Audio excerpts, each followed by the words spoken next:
థైవ్యూకి వచ్చిన వాళ్ళందరికి నమస్తే. ఈ ప్రొడ్యూసర్స్ ఇంకా ఎగ్జిబిటర్స్ మధ్య గొడవ చాలా పర్సనల్ గా వెళ్ళిపోతుంది భయ్య. ఓపెన్ గా మీడియాతో సునీల్ నారంగ్ గారు నాగవంశీ గారి గురించి సెన్సేషనల్ కమెంట్స్ చేశారు. అసలే సంక్రాంతి తర్వాత ఒక్క పెద్ద సినిమా కూడా రాలేదని బాధపడుతున్న టైంలో రాక పెద్ద సినిమా రిలీజ్ అవుతుంటే సడన్ గా ఇండస్ట్రీలో ఈ గోల్ ఏంటి భయ్య? శిరీష్ గారు సునీల్ నారంగ్ గారేమో మా థియేటర్స్ కి రెంట్ కాదు పర్సెంటేజ్ సిస్టమే కావాలంటున్నారు. మైత్రి రవి గారు నాగవంశీ గారేమో సడన్ గా చెప్తే ఇలాగా మేము ఆల్రెడీ బడ్జెట్ లెక్కలేసేసుకొని సినిమా రిలీజ్ కి పెట్టుకున్నామంటారు. వీళ్ళ మధ్య ఇష్యూలో ఇప్పుడు ఎఫెక్ట్ మొత్తం పెద్ది మీద పడేలా ఉంది. ఎందుకంటే శిరీష్ గారి సైడ్ వాళ్ళేమో పర్సెంటేజ్ సిస్టమ్ లేకపోతే పెద్దికి గవర్నమెంట్ టికెట్ రేట్స్ పెంచినా సరే మేం మాత్రం థియేటర్స్ లో నార్మల్ రేట్స్ కే సినిమా వేస్తామంటున్నారు. రవి గారేమో మరి ఇదేదో సంక్రాంతికి మీ సినిమాలు రిలీజ్ అయ్యాయి కదా, అప్పుడు ఈ పర్సెంటేజ్ సిస్టమ్ ఇష్యూ బయటికి తీయొచ్చు కదా, ఇప్పుడు మీ సినిమాలు లేవని చెప్పి బయటకు వచ్చారా అంటారు. ఇలా ప్రస్తుత ప్రొడ్యూసర్లు ఒకరి మీద ఒకరు కౌంటర్లు వేసుకునే సిచ్యువేషన్ తో ఇండస్ట్రీ ఫుల్ ఫైర్ మీద ఉంది. అసలు వీళ్ళ గొడవేంటి? శిరీష్ గారి సైడ్ ఆర్గ్యుమెంట్ ఏంటి? మైత్రి రవి గారి సైడ్ ఆర్గ్యుమెంట్ ఏంటి? పెద్దితో పాటు ఇంకా చాలా పెద్ద సినిమాల మీద ఎఫెక్ట్ పడుతుందా? ఇవన్నీ మాట్లాడుకుందాం. This is producers versus exhibitors. అదే థియేటర్స్ వాళ్ళ మధ్య జరుగుతున్న ఇష్యూ.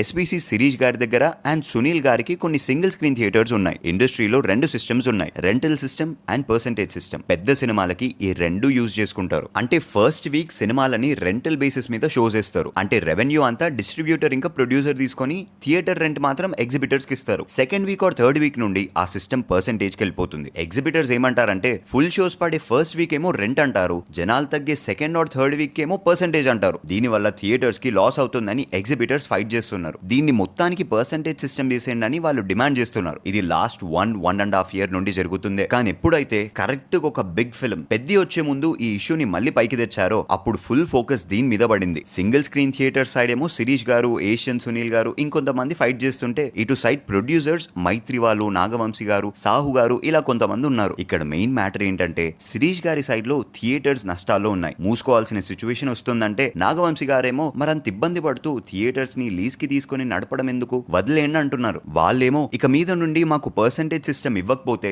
గవర్నమెంట్ ఇచ్చే హైక్స్ కూడా పట్టించుకోము, నార్మల్ ప్రైజెస్ కే సినిమా వేస్తామని చాలా గట్టిగా చెప్తున్నారు. దీని వల్ల మెయిన్ గా ఎఫెక్ట్ అయ్యేది నెక్స్ట్ రిలీజ్ అవ్వబోయే పెద్ద సినిమానే. సో ప్రొడ్యూసర్ రవి గారు బయటికి వచ్చి సంక్రాంతికి మీ సినిమాలు రిలీజ్ అయ్యాయి కదా, సాల్వ్ చేయాల్సింది. అప్పుడు కామ్ గా ఉండి ఇప్పుడు మీ సినిమాలు లేని టైంలో మా సినిమాలు రిలీజ్ అయ్యే టైంలో ఈ గొడవ ఎందుకు చేస్తున్నారా అని అడుగుతున్నారు. లాస్ట్ టైం ఇదే ఇష్యూ హరిహర వీరమల్లు రిలీజ్ టైంలో కూడా చేశారు. పర్సెంటేజ్ షేరింగ్ ఇవ్వకపోతే థియేటర్స్ బంద్ చేస్తామని. మళ్ళీ ఇప్పుడు కూడా సేమ్ కదా. అసలు థియేటర్ వాళ్ళు ఏం అడుగుతున్నారంటే ఎప్పటి నుండో మల్టీప్లెక్సెస్ కి పర్సెంటేజ్ చేస్తున్నారు కదా, మరి మా సింగిల్ స్క్రీన్స్ ఏం పాపం చేశాయి, మాకు కూడా ఇవ్వండి అంటున్నారు. నాగవంశీ గారేమో థియేటర్స్ కి రెంట్ తో పాటు బుక్ మై షో నుండి కన్వీనియన్స్ ఫీలో షేర్ కూడా వెళ్తుంది. అసలు అక్కడ లెక్కలేవి అంత ట్రాన్స్పరెంట్ గా లేవు, వాళ్ళకి ఎంత వస్తుందో ఎంత పోతుందో అంటున్నారు. ఇక్కడ లూప్ ఏంటంటే ప్రొడ్యూసర్స్ అదే నాగవంశీ గారేమో సింగిల్ స్క్రీన్ థియేటర్స్ మెయింటెనెన్స్ ఎలా ఉందో చూసారా, ఆ వాష్రూమ్స్ ఎలా ఉంటాయో చూసారా, సుదర్శన్ అవన్నీ ముందు థియేటర్స్ ని బాగు చేసి మెయింటైన్ చేయండి, అప్పుడు మీకు కావాల్సినవన్నీ అడగండి అంటారు. ఎగ్జిబిటర్స్ ఏమో ముందు మీరు పర్సెంటేజ్ సిస్టమ్ కి ఓకే చెప్పండి, ఆ తర్వాత థియేటర్స్ ని మెయింటైన్ చేస్తామంటారు. ఇంకా ఇది ఎప్పుడు తెలియదు చెప్పండి. అండ్ జనాలు మేము పెంచే 50-100 రూపాయలకి థియేటర్స్ కి రావడం మేము మానేట్లేదు, ఆ పాప్కార్న్ రేట్స్ వల్ల రావడం మానేస్తున్నారు, ముందు వాటి సంగతి చూడండి అని నాగవంశీ గారు అంటున్నారు. ఇక్కడ ఇష్యూ ఎక్కడ పెద్దదైందంటే శిరీష్ గారు థియేటర్స్ బాగు కోసం మాట్లాడుతున్నారు. ఓకే, ఆయన సినిమా ఇండస్ట్రీకి చాలా చేశారు. కానీ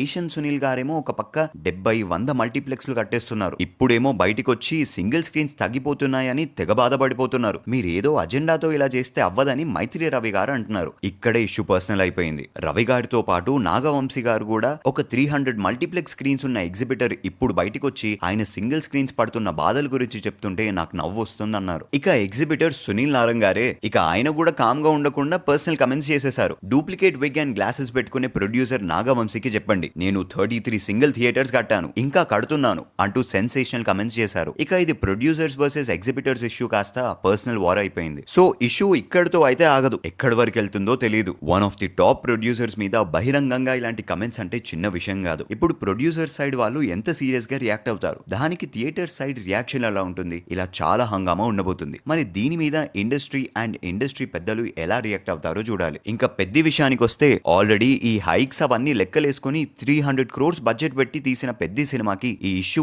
ఇలానే కంటిన్యూ అయితే ఖచ్చితంగా ఎఫెక్ట్ పడుతుంది. ఎందుకంటే థియేటర్స్ ఇష్యూ ఓన్లీ తెలంగాణలోనే కాదు, ఏపీలో కూడా ఉంది. వాళ్ళు కూడా ఈ టైంలో ఈ ఇష్యూకి సపోర్ట్ గా వస్తే రిలీజ్ టైం కి ఏ థియేటర్స్ కి డిస్ట్రిబ్యూట్ చేద్దాం, ఎంత గ్రాండ్ గా రిలీజ్ చేద్దాం అనే ప్లానింగ్ కాకుండా ఈ ఇష్యూ మీద కూర్చోవాల్సి వస్తుంది. అసలు సినిమాకి హైక్స్ ఇస్తారా, ఇస్తే సింగిల్ స్క్రీన్ థియేటర్స్ ఒప్పుకుంటారా? అసలు ఇదంతా కాదు. ఇండస్ట్రీలో ఇంత జరుగుతున్న టైంలో 2 states గవర్నమెంట్స్ హైక్స్ విషయంలో ఎలా రియాక్ట్ అవుతారు, ఇలా చాలా క్వశ్చన్స్ ఉన్నాయి. ఇంకా పెద్ద ప్రమోషన్స్ కూడా స్టార్ట్ చేయలేదు. ఇవన్నీ పట్టించుకోకుండా వాళ్ళ మానాన వాళ్ళు ప్రమోషన్స్ అంటూ ట్రైలర్ సాంగ్స్ అంటూ వదిలినా సరే అది ఎగ్జిబిటర్ సైడ్ వాళ్ళకి ఎలా రియాక్ట్ అయ్యేలా చేస్తుందో తెలియదు. ఎందుకంటే రేపు పెద్ద ప్రమోషన్ స్టార్ట్ చేసి ఒకసారి మీడియా ముందుకు మూవీ టీం వస్తే కంటెంట్ ప్రమోషన్ కన్నా ఈ ఇష్యూ గురించి క్వశ్చన్స్ ఎక్కువైపోతాయి. కంటెంట్ సినిమా అనేది సైడ్ అయిపోద్ది. పొరపాటున చరణ్ ఆర్ బుచ్చిబాబుని దీని రిలేటెడ్ క్వశ్చన్స్ అడిగినా ఈ సెన్సిటివ్ మ్యాటర్ లో వాళ్ళు దీనికి ఏ సైడ్ తీసుకొని రియాక్ట్ అవుతారు, దానికి ఇంకో సైడ్ వాళ్ళు ఎలా ఫీల్ అవుతారు, ఇష్యూ ఇంకెక్కడికి వెళ్ళిపోద్ది అని చాలా ఉన్నాయి. సో పెద్ద టీం ఇప్పుడు జాగ్రత్తగా ఉండాలి. ప్రొడ్యూసర్స్ ఎగ్జిబిటర్స్ కొట్టుకొని మధ్యలో పెద్దిని బలి చేయకపోతే చాలు. ఇంతకు ముందు కూడా ఈ ఇష్యూ ఉంది